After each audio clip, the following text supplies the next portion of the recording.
Continuamos con la secuencia histórica del pueblo adventista. 1861.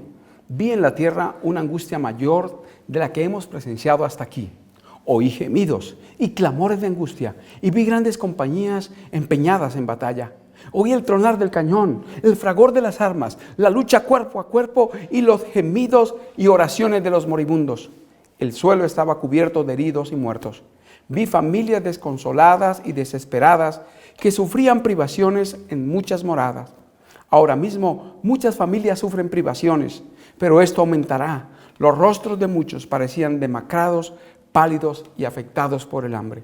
Los adventistas del séptimo día tuvieron que enfrentar la guerra de secesión, los estados del norte con los estados del sur. Los estados del sur, instigados por el papado, decidieron separarse de los Estados Unidos de Norteamérica para fragmentar la nación y atacar así el protestantismo. Dios permitió esta guerra para castigar a los estados del norte por permitir la esclavitud en los estados del sur y a los estados del sur por implementar la esclavitud. Pero el Señor detuvo esta guerra. La posición que la iglesia adventista tomó de no participar en la guerra de manera clara y definida es la posición que hoy mantiene el movimiento de reforma. Pero esto lo tocaremos más específicamente en otro momento. En 1863, la sierva del Señor escribe en Joyas de los Testimonios, tomo 1, página 158. Algunos parecen ignorar su verdadero estado. Ven la verdad, pero no perciben su importancia ni sus requerimientos. Oyen la verdad, pero no la comprenden plenamente, porque no amoldan su vida a ella y por lo tanto no son santificados por la obediencia. Y sin embargo, permanecen tan despreocupados y satisfechos como si los precediese la nube de día y la columna de fuego de noche, como señales del favor de Dios. Profesan conocer a Dios, pero en sus obras lo niegan. Se declaran su pueblo escogido y peculiar, pero su presencia de salvar hasta lo sumo se manifiestan rara vez en ellos. Cuán grandes son las tinieblas de los tales, sin embargo no lo saben.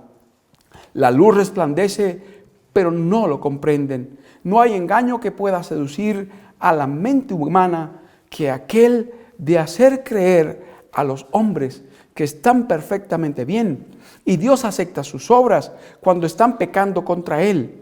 Confunden la forma de la piedad con el espíritu y poder de ella. Suponen que son ricos y no necesitan nada cuando son pobres, miserables, ciegos y desnudos y lo necesitan todo. Ahora, en el año 1868, ella escribe un pasaje muy solemne. Testimonios para la Iglesia, volumen 2, página 445. Yo he declarado delante de ellos que de lo que me ha sido mostrado no es sino un pequeño número de aquellos que ahora profesan creer la verdad, que finalmente serán salvos. No porque ellos no pudieran ser salvos, sino porque no desean ser salvos de la propia manera como Él lo ha señalado, como Dios lo ha señalado. Me ha sido mostrado que no es sino un pequeño número de aquellos que ahora profesan creer la verdad. Eran pocos, pero de esos pocos, muy pocos serían salvos. Una advertencia tremenda, mostrando cómo decaían constantemente. Vamos, saltemos a 1882.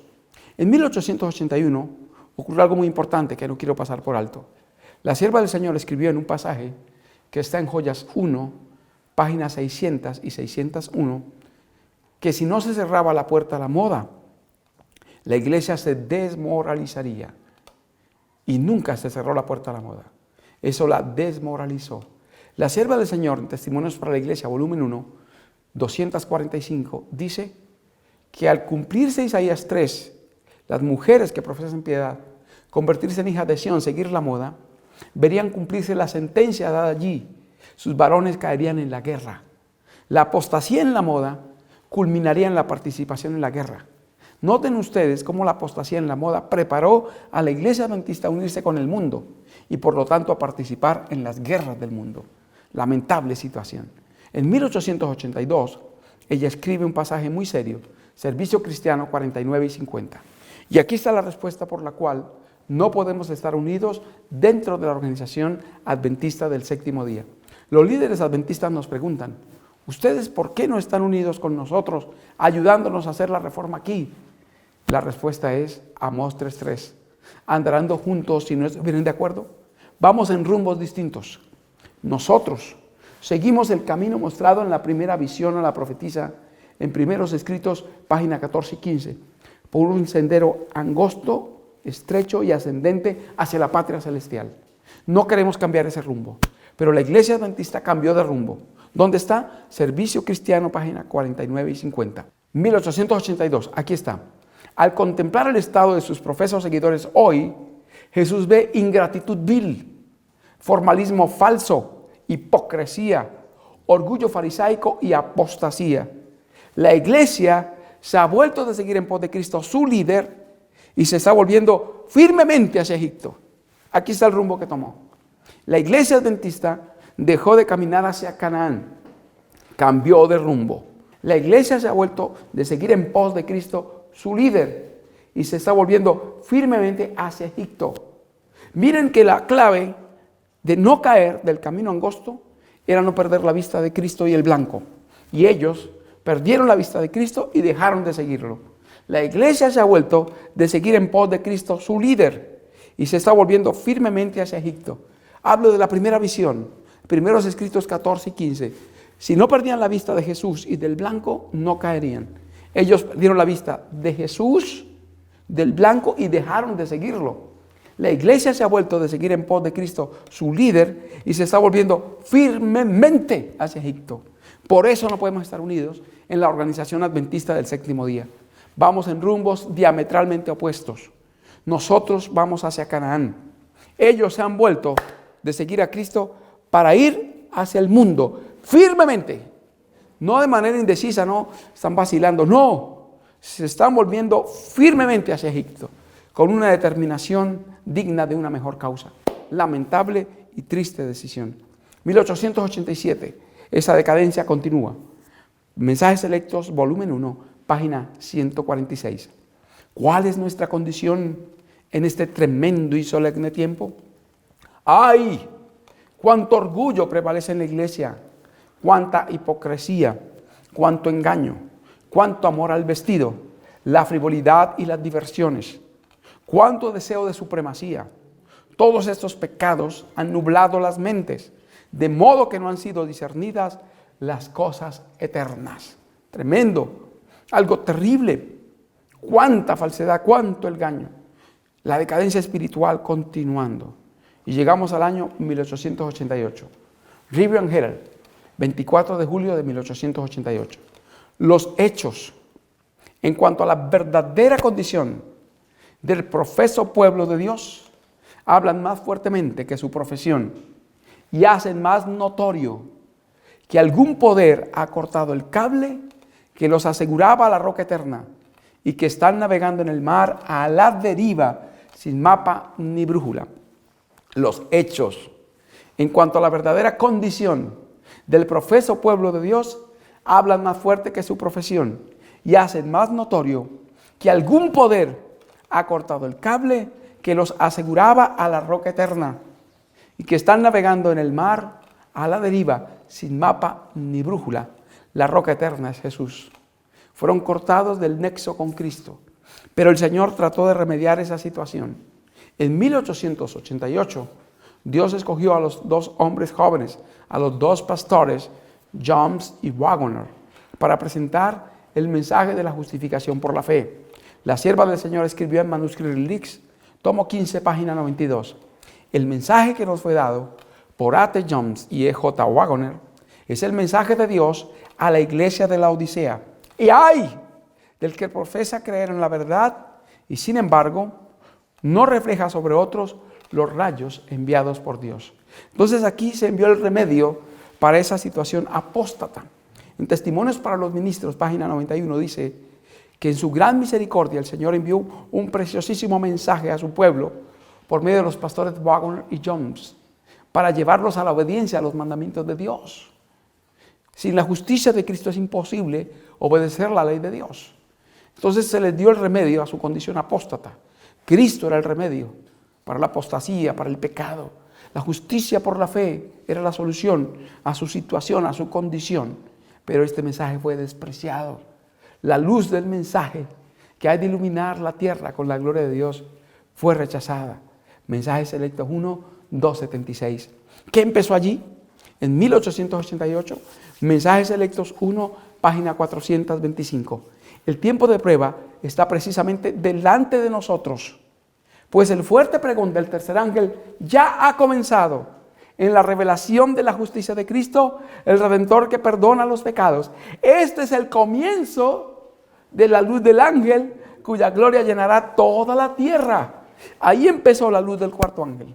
Como ellos no remediaron su situación, Dios envió otro ángel, otro movimiento, para hacer primero un trabajo interno dentro del tercer ángel, dentro de la iglesia adventista del séptimo día. Si aceptaban la obra de este movimiento, sería remediado su problema. Cristo envió este mensaje para surgir un movimiento dentro del adventismo para remediar su problema. Si no aceptaban el llamado, después de un movimiento interno, ese movimiento se separaría para que la obra de Dios no desapareciera en toda la tierra. Pero el mensaje fue rechazado. Testimonios para los ministros, página 80.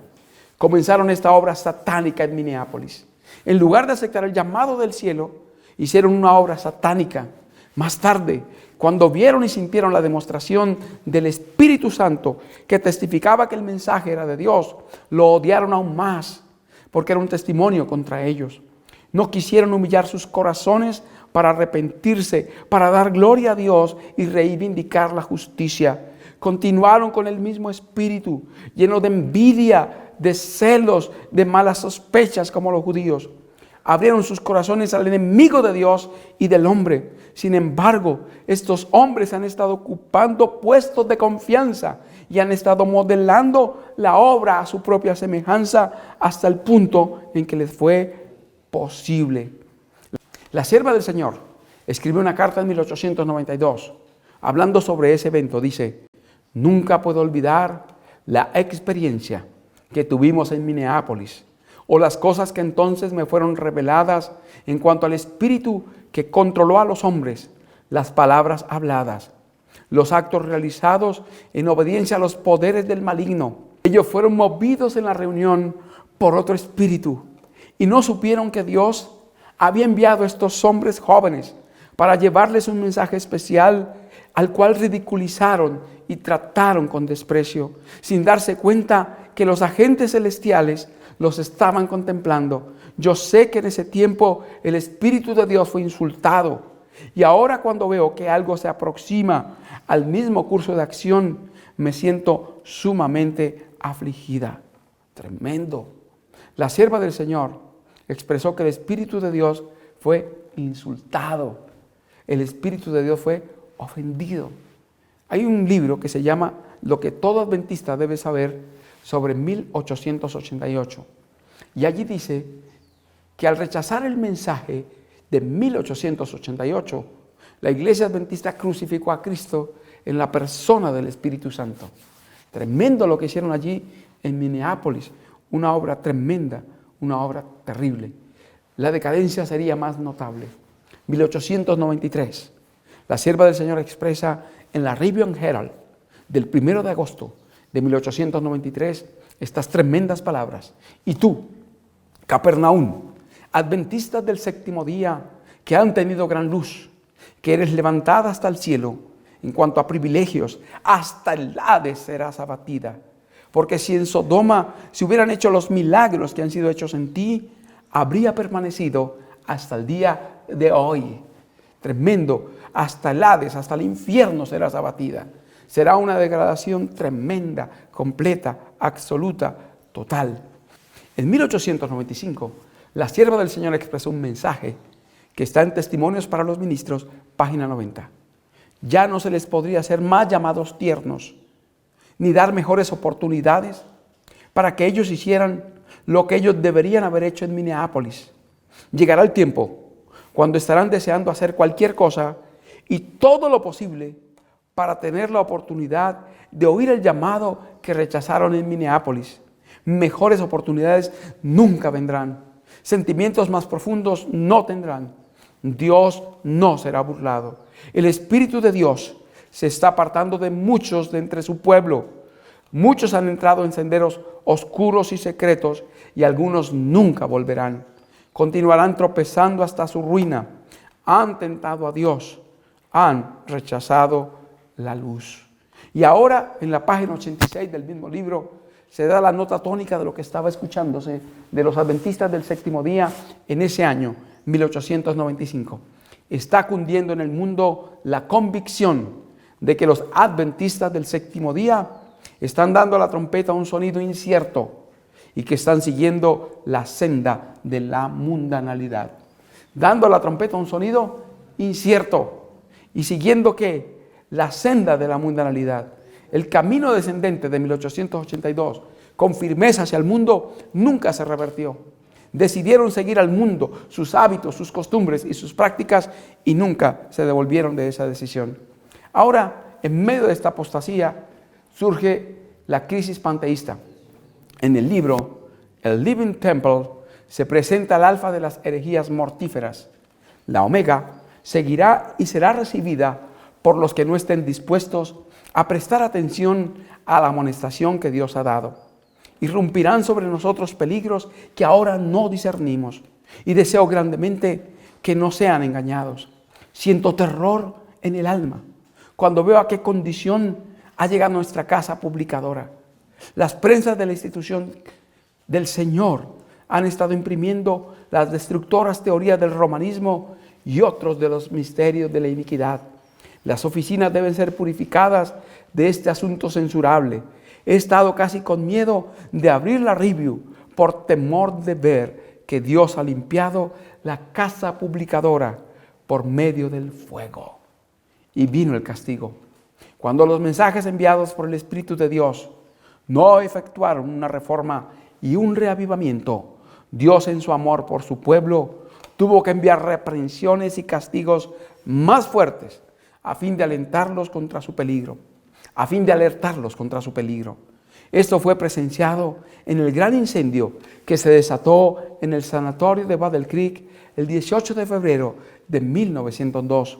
En el mismo año, el 30 de diciembre, la casa publicadora de la Review and Herald también fue totalmente destruida por otro incendio cuya causa fue desconocida. Cuando la hermana White recibió la noticia del incendio, ella escribió lo siguiente: hoy recibí la carta del pastor Daniels, en la que me habla de la destrucción de las oficinas de la Review por un incendio. Pero no fui sorprendida por las tristes noticias, porque en visiones de la noche he visto un ángel que estaba con una espada como de fuego extendida sobre Battle Creek. Los incendios fueron castigos divinos. El Señor castigó a la editorial por esa apostasía.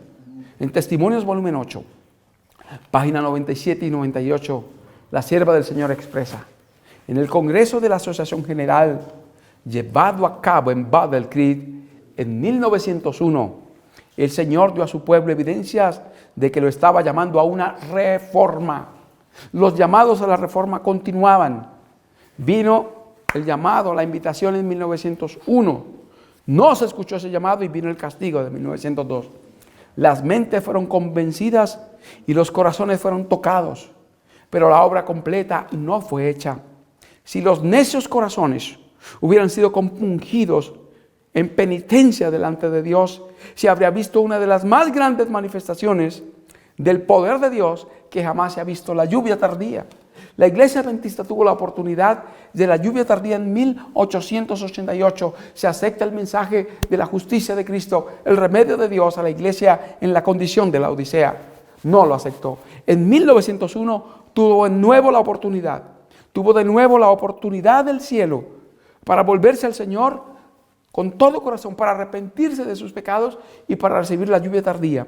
Si los necios corazones hubieran sido compungidos en penitencia delante de Dios, se habría visto una de las más grandes manifestaciones del poder de Dios que jamás se ha visto.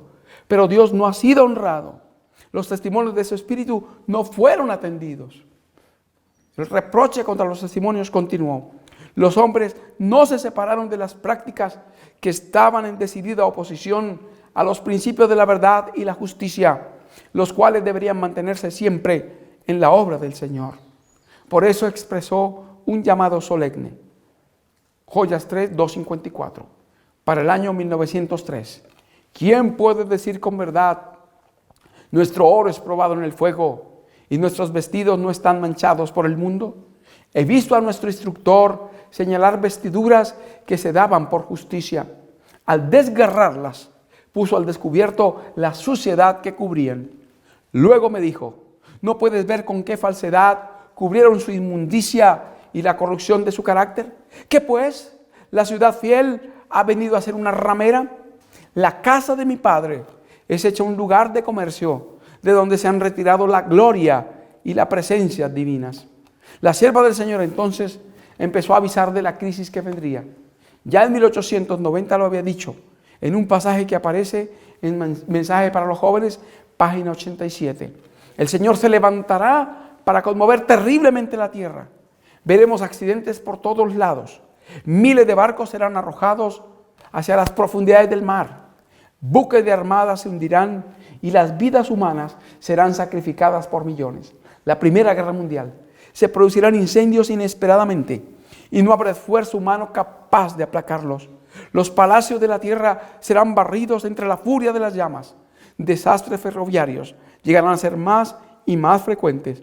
Confusión, colisión y muerte sin aviso previo ocurrirán en las líneas de viaje. El fin está cercano, el tiempo de prueba está terminando. Joyas 3, página 333. Se acerca la gran crisis de la historia de este mundo, cuando cada movimiento en el gobierno de Dios será vigilado con intenso interés y una aprehensión indecible. Los juicios seguirán en rápida sucesión. Incendios, inundaciones y terremotos, con guerra y derramamiento de sangre. Oh, si tan solo el mundo pudiese conocer el tiempo de su visitación. Review and Herald, 24 de noviembre de 1904. Pronto se producirán entre las naciones graves dificultades que no cesarán hasta que venga Cristo. Guerras mundiales. Los juicios de Dios están en la tierra. Las guerras y los rumores de guerras. Las guerras y los rumores de guerras. La destrucción por incendios e inundaciones. Dicen claramente que el tiempo de angustia que se ha de intensificar hasta el fin está muy cerca. El mundo está agitado con el espíritu de la guerra. La Primera Guerra Mundial se aproximaba. Muy pronto, la lucha y la opresión de naciones extranjeras estallará con una intensidad que vosotros ahora no anticipáis. Boletín a la Asociación General de 1909. La guerra venía. He sido profundamente impresionada por escenas que pasaron recientemente delante de mí durante la noche. Parecía haber un gran movimiento. Habría una crisis externa, una crisis vinculada con la guerra.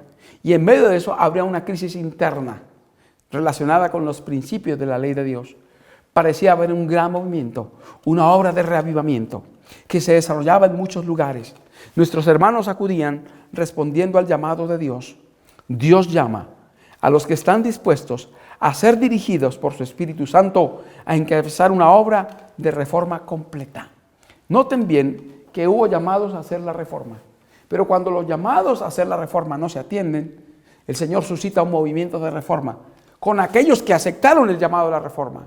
Y entonces los dos grupos se hacen notables, evidentes y se separan. Porque andarán juntos, si no estuvieran de acuerdo, Amós 3:3. Porque el zarandeo lo dice, Joyas 1, 60 y 61. Quien recibe el mensaje es impresionado en su corazón, exalza la norma y presenta claramente la verdad, es atacado por aquel que no quiere un testimonio directo. Y esto produce un zarandeo. Entonces vendría una crisis interna por principios, por la defensa de la verdad. Aquellos que estaban dispuestos a ser dirigidos por su Espíritu Santo iban a encabezar una obra de reforma completa. Ve una crisis delante de nosotros. Año 1913, la crisis era inminente y el Señor llama a sus obreros para que obren de acuerdo. Cada alma debe asumir una posición de más profunda y verdadera consagración a Dios que en los años pasados. No nos llaman las Escrituras a realizar una obra más pura y santa que la que hemos visto hasta ahora. Joyas, tomo 3, 285. Pruebas terribles esperan al pueblo de Dios. El espíritu de guerra agita las naciones desde un cabo de la tierra hasta el otro. Estudios escogidos 428. La obra que la iglesia ha dejado de hacer en tiempo de paz y prosperidad tendrá que hacerla en un tiempo de terrible crisis, bajo las circunstancias más desanimadoras y formidables. Las amonestaciones que la influencia del mundo ha hecho callar o retener se habrán de dar frente a la más feroz oposición de los enemigos de la fe. Este día en que los miembros de las iglesias serán probados individualmente y colocados en circunstancias donde tendrán que dar testimonio a favor de la verdad, está justamente delante de nosotros. No estaba refiriéndose a la ley dominical, estaba refiriéndose a la crisis de la guerra cuando cada miembro sería probado individualmente. Testimonios, volumen 5, página 81. Aquellos que han cedido paso a paso a las exigencias del mundo y se han conformado con las costumbres mundanas, no hallarán que sea asunto difícil ceder a las potestades que son, antes de someterse a la mofa, al insulto y a las amenazas de cárcel y muerte. La contienda es entre los mandamientos de Dios y los mandamientos de los hombres. 1915, W. White explicó el 24 de febrero de ese año. Sin vacilación, la hermana White expresó lo que pasaría cuando ella muriera. W. White expresó: te diré ahora que cuando vaya al descanso ocurrirán grandes cambios. No sé cuándo seré tomada y deseo amonestar contra todos los artificios del maligno. Quiero que el pueblo sepa que los amonesté completamente. Ocurrirán cambios. Te diré ahora que cuando vaya al descanso ocurrirán grandes cambios. Grandes cambios. Palabras mayúsculas. 24 de febrero de 1915. El diablo es el que incita a las guerras de la actualidad. Hubo un tiempo cuando Israel era la espada en manos de Dios. Y cuando a un pueblo se le acababa el tiempo de gracia, Dios enviaba a Israel a aniquilar ese pueblo, a borrar de la faz de la tierra hombres, mujeres y niños de ese pueblo, porque habían terminado el tiempo de gracia, porque eran instrumentos satánicos. Demonios los habían poseído completamente y su existencia era un peligro para la especie humana. Por eso Israel era el instrumento de Dios para arrasar con ellos. Por eso Josué fue un instrumento para arrasar con esos reinos cananeos, pervertidos, satánicos, que hacían cultos diabólicos con una vida perversa, inicua. Por eso fueron instrumentos de Dios para eso. Pero el Señor Jesús estableció un nuevo principio, el principio de no combatiente. Amad a vuestros enemigos, bendecid a los que os maldicen, orad por los que os ultrajan y os persiguen. Guarda tu espada. Esas palabras son para todos los cristianos. Guarda tu espada. No estamos con el permiso de participar en actividades militares. ¿De quiénes son las guerras? ¿De quién son las guerras hoy? Conflicto de los siglos. ¿De quién son las guerras de hoy? Conflicto de los siglos, página 646. Satanás se deleita en la guerra, que despierta las más viles pasiones del alma y arroja luego sus víctimas sumidas en el vicio y en la sangre a la eternidad. ¿De quién son las guerras de hoy? De Satanás. Satanás es el que se deleita en la guerra. ¿Por qué? Porque despierta las más viles pasiones en el alma y arroja luego a sus víctimas sumidas en el vicio y en la sangre a la eternidad. Su objeto consiste en hostigar a las naciones a hacerse mutuamente la guerra, pues de este modo puede distraer los espíritus de los hombres de la obra de preparación necesaria para subsistir en el día del Señor. ¿Por qué al diablo le deleita la guerra? Porque en la guerra las peores pasiones del ser humano se manifiestan. La compasión se abandona, la misericordia se olvida, la vileza, la crueldad se manifiesta en toda su bajeza. Y luego que están así, hundidos en la maldad, los mata y arroja a sus víctimas sumidas en el vicio y la sangre a la eternidad. Por eso se deleita en la guerra, porque allí puede arrojar a la condenación a millones de personas. Mas el Salvador dijo: oísteis que fue dicho, amarás a tu prójimo y aborrecerás a tu enemigo. Pero yo os digo, amad a vuestros enemigos, bendecid a los que os maldicen, haced bien a los que os aborrecen. Mateo 5, 43 y 44. Dios no reconoce ninguna distinción por causa de la nacionalidad, la raza o la casta. No hemos de luchar por un país, por una raza, por una casta. Es el hacedor de toda la humanidad. Todos los hombres son una familia por la creación y todos son uno por la redención. Cristo vino para demoler todo muro de separación. Y fueron guerras por defender creencias nacionales, identidades nacionales, creencias raciales, las guerras más fuertes del siglo XX. Aquí vemos cómo el Señor prohíbe eso de manera clara, neta y directa. La orden que fue dada en la guerra de secesión es un principio que debía mantenerse permanentemente. Me fue mostrado que el pueblo de Dios, que es su especial tesoro, no puede ocuparse en esta guerra, porque se opone a cada principio de su fe. En el ejército no pueden obedecer la verdad y al mismo tiempo obedecer los mandatos de sus oficiales. Habría una continua violación de la conciencia. Los hombres del mundo son gobernados por los principios del mundo y no pueden apreciar otros principios.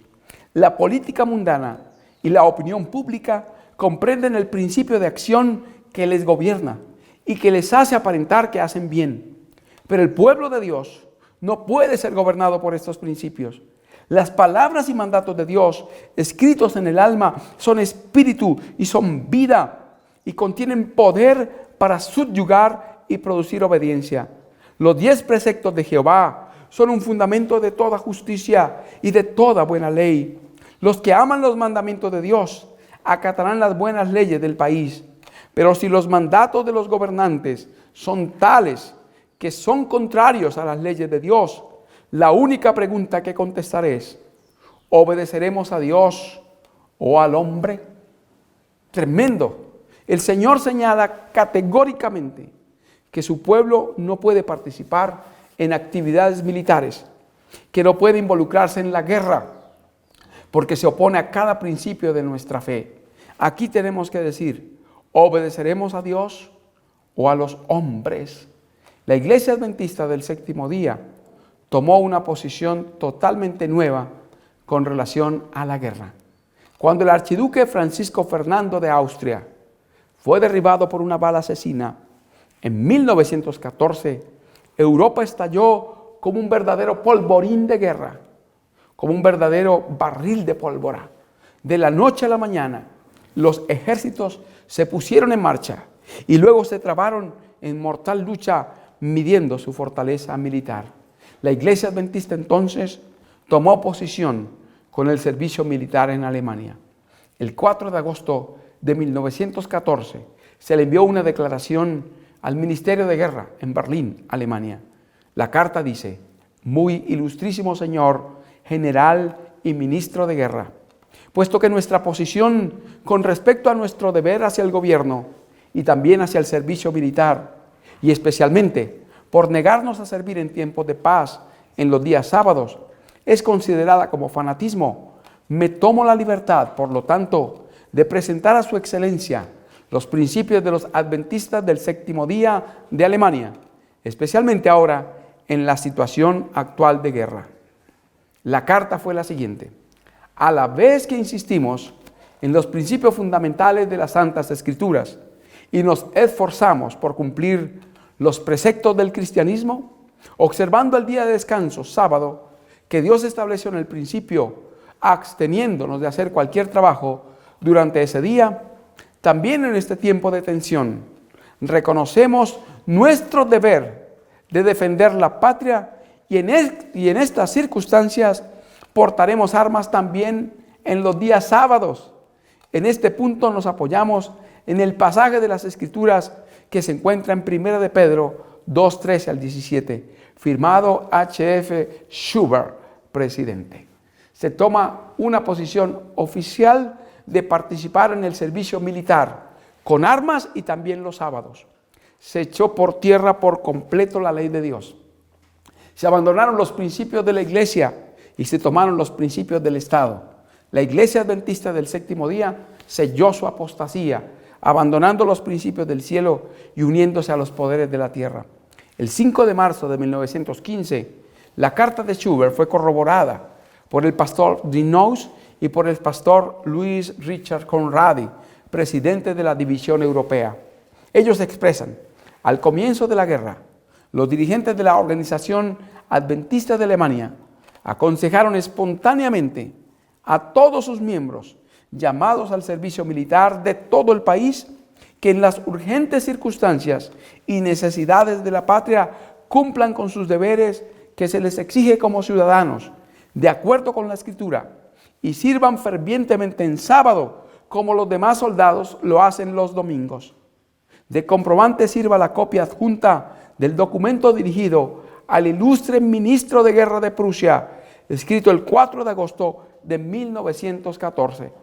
Esta posición, observada ya hace años, es apoyada por las firmas que siguen: por la División Europea, con sede en Hamburgo, firmado L.R. Conradi, presidente; por la Unión Alemana del Este, con sede en Berlín, firmado H.F. Schubert, presidente; por la Asociación de Sajonia, con sede en Chemnitz, firmado Paul Drinot, presidente. Los periódicos alemanes al final de la guerra publicaron noticias como esta: últimas noticias de Dresden, 12 de abril de 1918. Casi todos los hombres adventistas se encuentran en el campo de batalla. Casi todos los hombres adventistas se encuentran en el campo de batalla o en otro servicio en el ejército, cumpliendo fielmente su deber. ¿Estaban en dónde? En el campo de batalla o en otro servicio en el ejército. Miles de sus miembros varones adventistas permanecen en el ejército y muchos de ellos han caído ya en el campo del honor. Periódico del 24 de agosto de 1918. Hay un periódico muy interesante, Últimas Noticias de Dresden, del año 1918, del 12 de abril. Al comienzo de la guerra, nuestra iglesia se dividió en dos partidos. ¿Cómo estaba la iglesia internamente? Dividida. Unos aceptaron el mensaje del testigo fiel y otros no. Estaban separados internamente. Habían dos movimientos ahí. Los que aceptaron el mensaje del cuarto ángel y estaban dirigiendo ahora el mensaje, llevaban la obra como movimiento, haciendo una obra de reforma interna dentro de la iglesia adventista, y los que habían rechazado la justicia de Cristo y estaban conduciendo más y más hacia la apostasía. La sierva del Señor escribió un pasaje interesante en Servicio Cristiano 52 y 53, que es un boletín a la Conferencia General del año 1893. Por lo tanto, refleja la condición mundial de la iglesia. Y dice: ni uno de cada 20 de aquellos cuyos nombres están registrados en los libros de la iglesia se haya preparado para terminar su historia terrenal, y estaría tan ciertamente sin Dios y sin esperanza en el mundo como el pecador común. Profesan servir a Dios, pero están sirviendo fervientemente a Mamón. Los que profesan servir a Dios deben salir de entre ellos, no tocar cosa inmunda y separarse. Otra vez anunciada la separación, y ahora está dado el porcentaje: ni uno de 20. Si llevamos esos 20 a 100, sería ni 5%. Los fieles eran menos del 5%, y los infieles eran más del 95%. ¿Qué porcentaje llegó de fieles al momento de la crisis? 2%. Al comienzo de la guerra, nuestra iglesia se dividió en dos partidos, mientras que el 98% de nuestros miembros, el más del 95% apóstata, basados en la Biblia, tomaron la posición de que era su deber de conciencia defender la patria con las armas, y también los días sábados, posición unánime de los dirigentes que fue comunicada inmediatamente al Departamento de Guerra. Sin embargo, el 2% no se sometió a esta unánime resolución y por lo tanto tuvieron que ser excluidos por causa de su conducta anticristiana. Aquí está el origen del movimiento de reforma. El movimiento de reforma no nació en los bautistas, en los metodistas, en los católicos, sino en el seno de la iglesia adventista del séptimo día. La sierva del Señor había visto en visiones de la noche, vi en el seno del pueblo de Dios un gran movimiento de reforma. Ahí empezó el movimiento de reforma. ¿Cómo iniciaría? Joya 2:406. El gran movimiento de reforma debe empezar presentando a los padres y las madres los principios de la ley de Dios. Así empezaron los pioneros adventistas que defendieron la ley de Dios dentro de la iglesia adventista, cuando la iglesia adventista ordenó pisotear la ley de Dios. ¡Qué contradicción! La iglesia adventista del séptimo día fue establecida por Dios para presentar la justicia de Cristo y su ley, los 10 mandamientos al mundo. Pero la iglesia que fue llamada a presentar al mundo la ley de Dios, a defender la ley de Dios, ordenó pisotear la ley de Dios. Abandonó de manera total y completa sus principios fundamentales Por completo abandonó la verdad, la pisoteó, cumpliendo testimonio para ministros, página 17.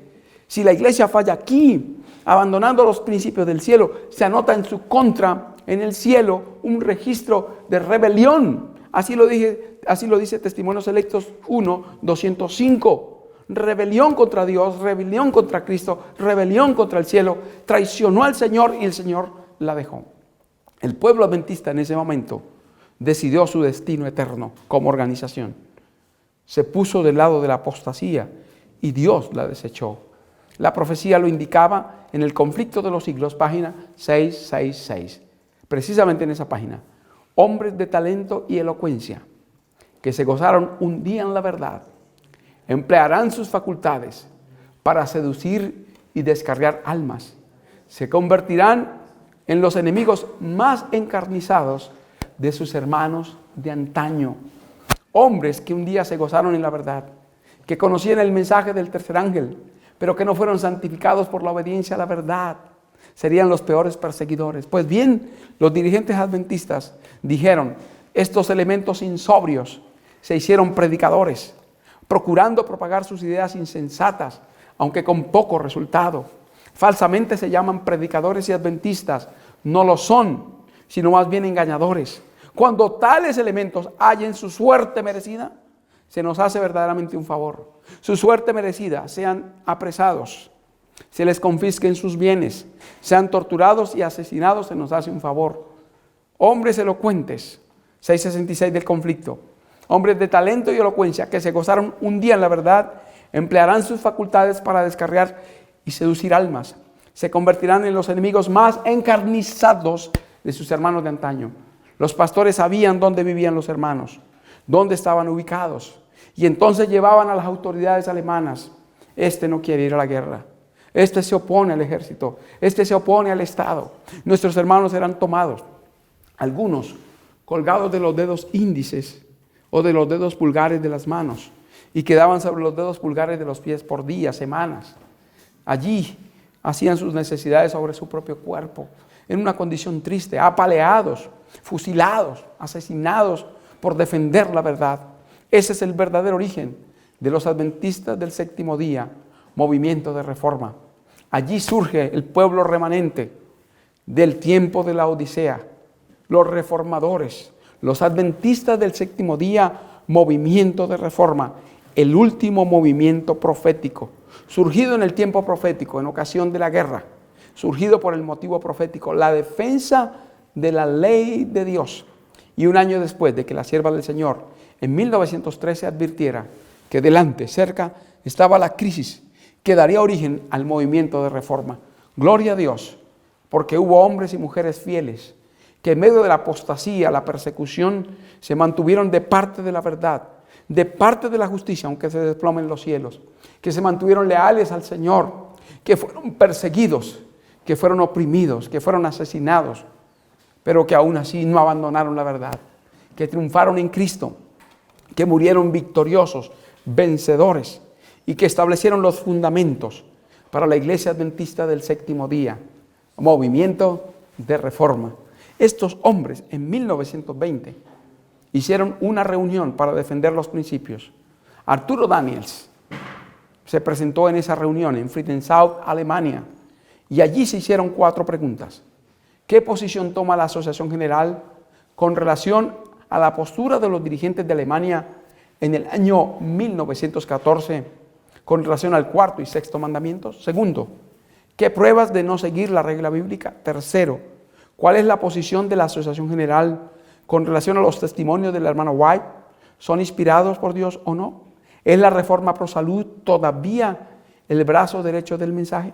Y cuarto, ¿es nuestro mensaje y pueblo de acuerdo con Apocalipsis 14, 6 al 12, nacional o internacional? A la primera pregunta, Daniels dijo en el protocolo 48 a la 50, hubo hermanos que fueron e hicieron el servicio, estuvieron en las trincheras y no sé qué hicieron allá, pero sirvieron a la patria.